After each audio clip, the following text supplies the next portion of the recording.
what kind of advice would you give channels that are trying to come up, that look to you and say, I would love to do this for a living. Like, I would love to be in that position. Where do I start?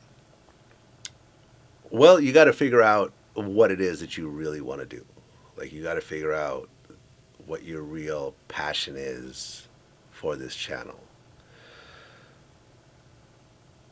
When you see, look, like, we all have to sometimes create content that you're not the most excited about, Mm-hmm. because at one point it becomes a business and we have 20 employees, and the conveyor belt has to keep going. But there is a core of the business that comes from my passion of music, sports, crime, not personally, but, Mm-hmm. reading about it and studying it and so forth. And these various figures that I grew up seeing on the news, these songs that I listened to before I ever thought that I would be in the media or thought that I would be a DJ. And I have this passion of creating these stories and leaving them for future generations. Mm-hmm. Like, important, like I've always, I always heard about the Milli Vanilli story and how they had to give back the Grammys, and I actually got to sit down with the surviving member of Milli Vanilli, and he got to break down the whole story for me. Like that. That to me was like, to be able to find someone that you really admire or you're really intrigued by, and to sit down with them for 2 hours and ask them anything, Mm-hmm. and record it and put it out, Mm-hmm. and make money from it, is amazing to me. Like, I'm still surprised. I wake up every morning and it's like, oh, I get to interview Mike Tyson today. I get to interview Smokey Robinson today. I get to interview Dominique Wilkins today. I get to interview Dennis Rodman today. I get to interview Shaka Khan today. Like, all these people that have been through my platform. It's like, wow, like, this is really a passion of mine. I think it's amazing to ask these questions. And really, like for me, it's always been like ask the questions that are uncomfortable, that everyone really wants to know, Mm-hmm. as opposed to like, oh, you're on an album promo, tell me about the promo, tell me about your outfit. Like, this is why you see a lot of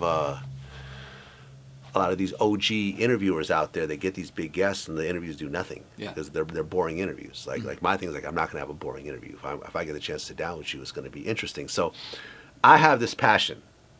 Like, it's really exciting to me. And I based the channel around that.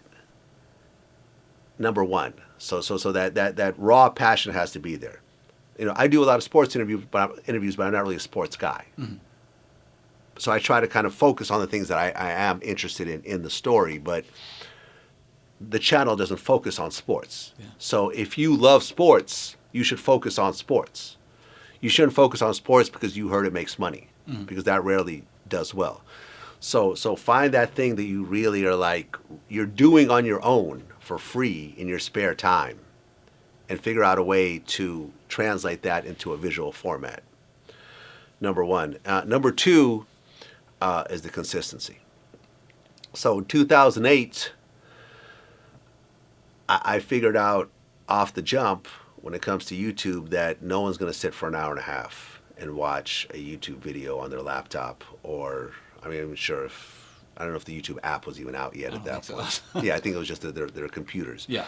People will sit in front of their TV and watch a 2-hour film. People will go to a movie theater and watch a 2-hour film. People are not going to sit in front of a laptop and watch a 2-hour interview, Mm-hmm. most times.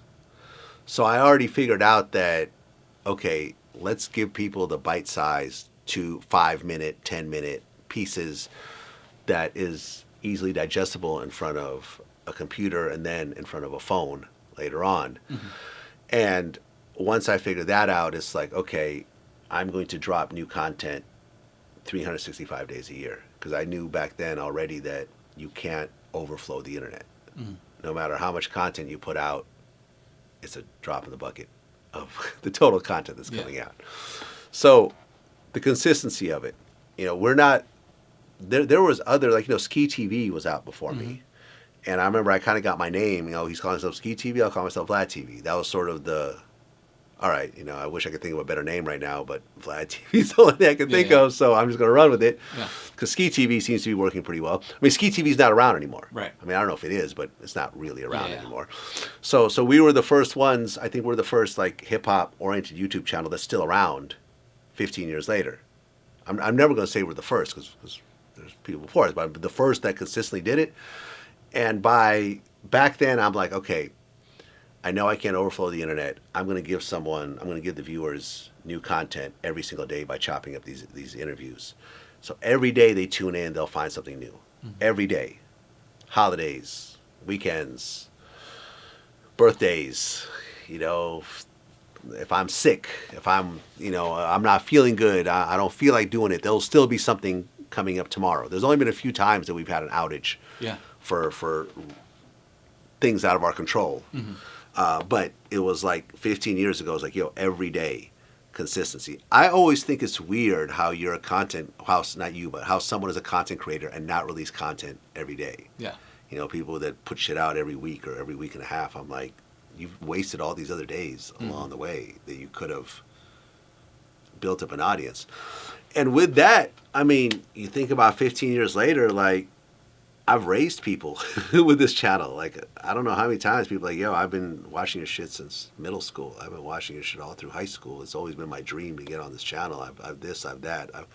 And that's the thing. Find something you're really passionate about and create a consistency of it.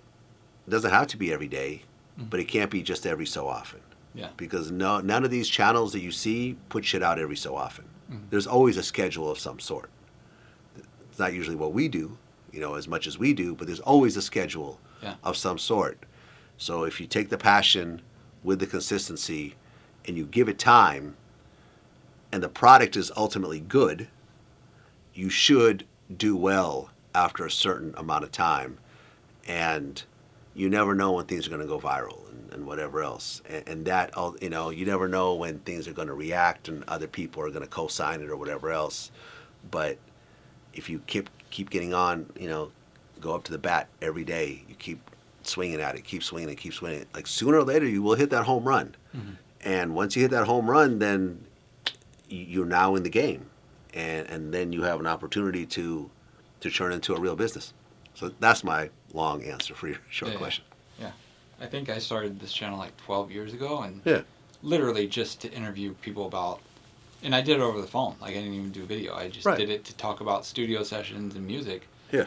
The most discouraging thing for me is when I do interviews with people about the music or studio sessions, it gets no views. Like, they just want drama, And yeah. I mean, it is what it is. You can't avoid it if you're in certain genres. Mm-hmm. But you also have to think about the quality of it. Yeah. You can't, if you have a shitty looking output. I've seen lots of these channels that like they're doing it in their basement.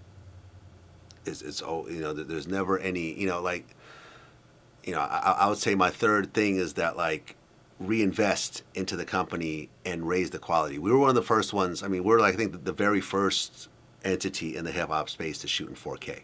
Mm. Right? Like, I don't think anyone was shooting in 4K before we did. But we were like, we got 4K cameras, let's buy them.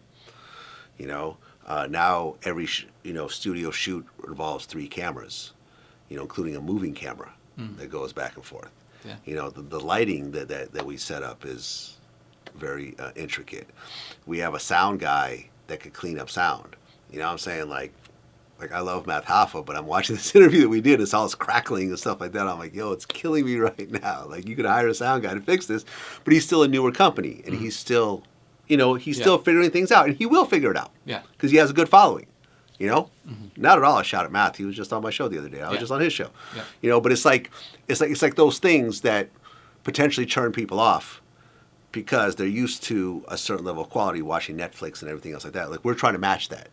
So you could cash out and I could have, bought myself a new car, but instead I bought more cameras and I hired more people and everything else like that, because ultimately that's what you have is your product. And you want to make that product look as great as possible. Mm-hmm. And now we're sort of going into more, now we're doing house stuff. Now we're doing car stuff. And that involves once again, a greater level of production and so forth. And yeah, but what I've done, I feel like anybody could do given the time and focus. You know, I'm not. You don't have to be born 7 feet tall with the ability to jump 5 feet or Yeah. 7 feet, whatever, you know, or have huge muscles or be able to do backflips or have a mind for chess that's on a grandmaster level. Like what we do could be achieved by, I think, anybody, as long as they put in the work. Because interviewing, although it seems easy, throw someone in a room with a complete stranger for 2 hours and see if they could pull that off. I've seen lots of people crumble. Yeah. You know, I mean, 30 minutes in, they don't know what to ask.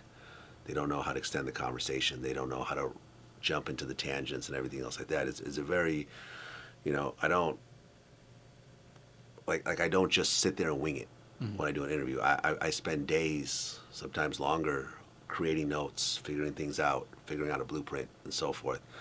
And then just the experience. It's like a trade, like if I ask you to make a pair of shoes, those shoes will probably look like shit the first time you make them. Yeah. But after 15 years of making shoes, you could probably do a pretty dope shoe using the same material that anyone has access to. But it's the experience of putting those shoes together that allows you to make some exquisite shoes, because you've been working on making shoes for the last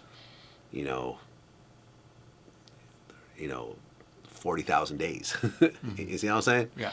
So there's that. Put in the work. And it can be done. I mean, there's lots of dope. There's lots of YouTube channels way bigger than mine that have been around way less time. Mr. Beast, for one, he's got a way bigger following than me. He's been doing it less time than me, but he's figured out his lane, and he's got a big lane. Yeah. Shout out to Mr. Beast.